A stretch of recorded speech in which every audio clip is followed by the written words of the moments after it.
الاسم والصفة القاعدة. بسم الله الرحمن الرحيم. سعيد القاسم، رئيس اللجنة المنظمة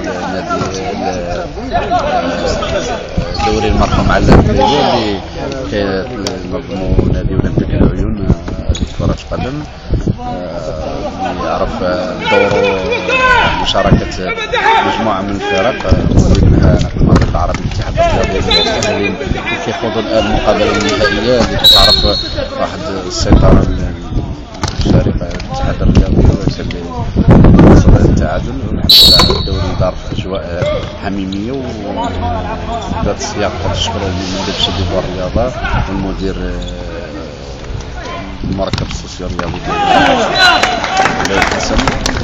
الحمد لله الأجواء كانت كروية ورياضية في صدور هذا جو من الأخلاق والحمد لله. شكرا.